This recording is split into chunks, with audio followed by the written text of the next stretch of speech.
Today, we are going to be looking at one of the most bizarre and, if you ask me, one of the most believable accounts of alien abduction. It actually hits kind of close to home for me. My grandmother told me about this story, and she even sent me out a book written by the victim's wife recounting the story. So before we get into that, guys, this video is completely free. I bring this to you out of my own pocket. All I ask is that you hit the like button. And if stuff like this interests you, stick around, consider hitting that subscribe button. And without further ado, let's get into the story of Carl Higdon and his alien abduction. What happened to Carl that day in October of 1974 has baffled investigators and terrified skeptics for decades. Those who knew him knew that something unexplained occurred. And again, like I said, for me, this story hits a little bit close to home for me.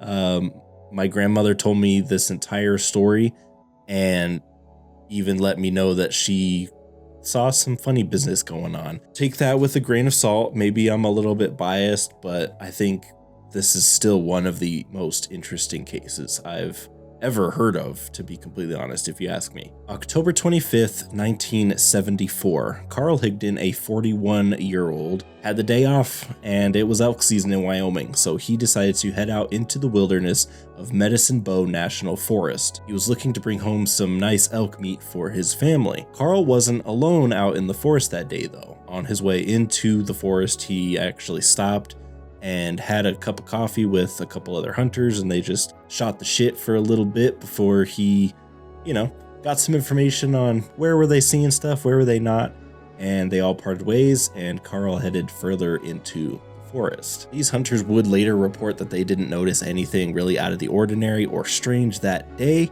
No missing time, no odd lights, no memory lapses, just a normal day out in the woods for them. But for Carl, this day was absolutely anything but normal. After hiking into the forest for a little while, Carl finally found a group of a few elk out in a clearing. He raised his .243 Winchester rifle, took aim at the largest bull in the group, and pulled the trigger. But that's when everything went out the window. This is when all strangeness began. Instead of hearing that sharp crack made by his rifle and watching the elk drop, you see my paid actor cat goofing around in the background here. Don't let it distract you though. Carl watched as his bullet moved slowly forward as if flying underwater before coming to a stop and dropping down to the forest floor below. Confused, Carl approached the bullet, picked it up, and noticed that it was flattened as if it had hit something flat but invisible and then just dropped. That's when he looked up from his bullet and saw it. Standing in the woods just a few feet from Carl was a tall humanoid figure about the height of a tall man, about 6'2", and wearing a very tight black jumpsuit with a yellow star on it.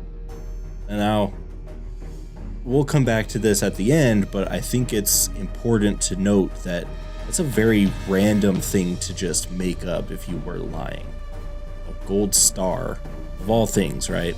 Didn't have any ears or a chin, but it did have two spikes on top of its head, sort of where its hair would be. Its mouth was just a slit in its face. It didn't speak out loud, but instead Carl heard it talking to him in his mind. It said, "My name is Ausso One." Carl was completely frozen in place, both from fear, but also had this strange sensation like he couldn't move, like all control had been taken from his body. He felt a sensation kind of like floating, and the forest all around him began to vanish and fade. Suddenly his rifle was gone from his hands, and he found himself in a strange cube-shaped room.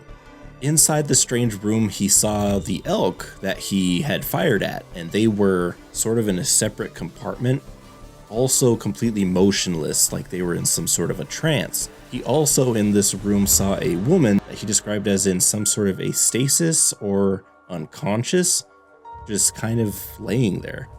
Then suddenly in his head again, he heard this Ausso One describing that they were traveling to this Ausso's home planet, and that it was 160,000 light miles, not light years, but light miles away. Although Carl didn't understand what this meant, he knew that they were going very far and very quickly. Carl described the stars streaking past him like some sort of a lit tunnel, or just like the sci-fi movies he had seen, which is a really cool detail. Before he could even grasp what was going on, they had arrived, wherever they were. This planet that they were on was dark and cold, and there were tall, tower-like structures all over the place. He also described there was a strange crystal or glass-like quality to the air, which I'm not sure exactly what that means, and maybe he didn't either. Carl was taken to a glass-like building where the beings then examined him.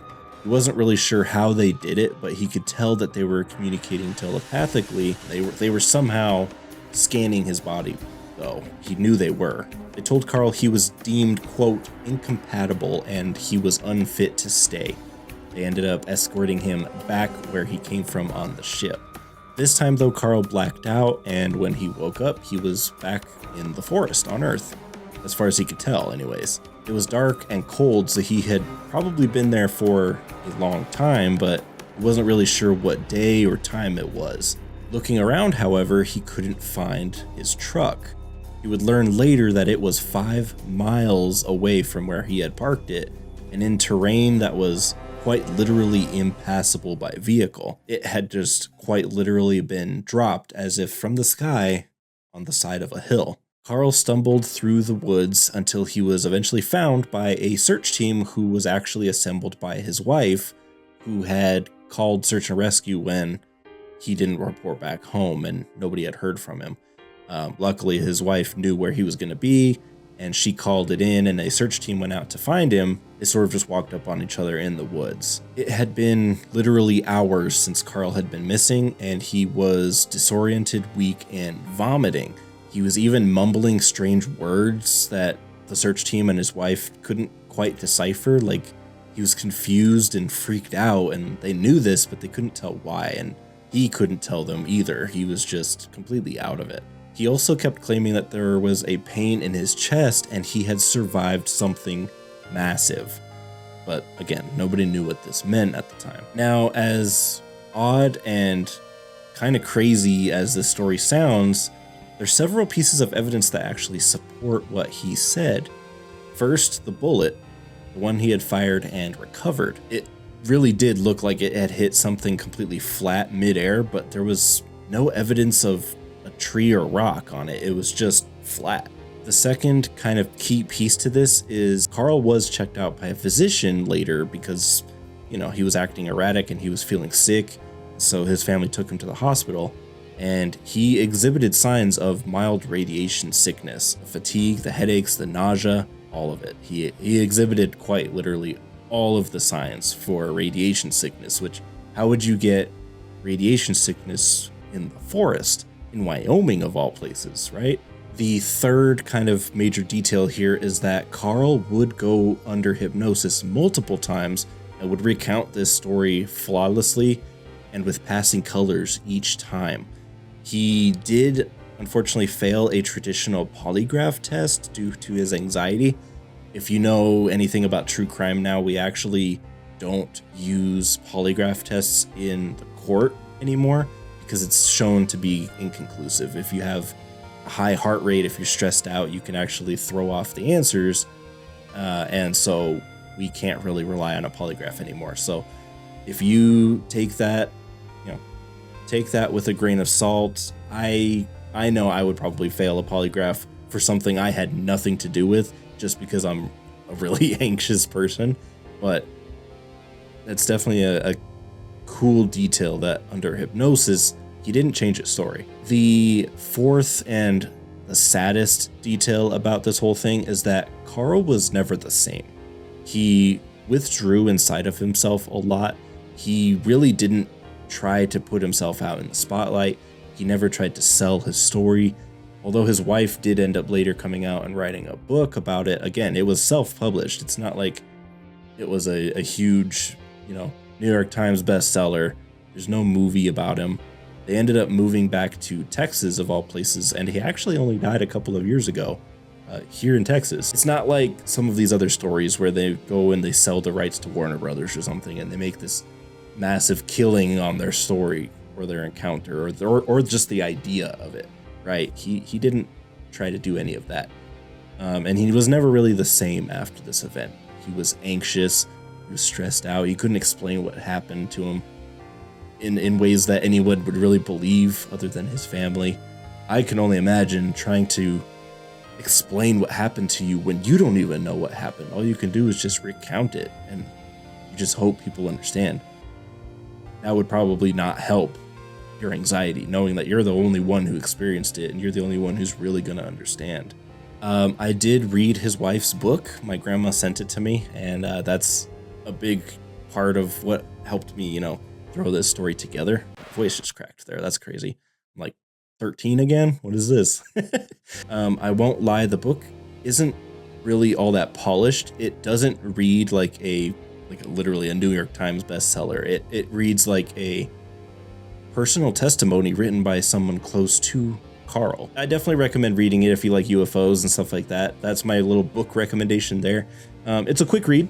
It only took a couple hours to get through it, and if anything, there were more details than were needed. So there's my little review there, just so you guys know. But it definitely did help me throw the story together and kind of recap it for you guys. It definitely adds important emotional weight to the story because it comes from someone so close to Carl. So what do we take from this story?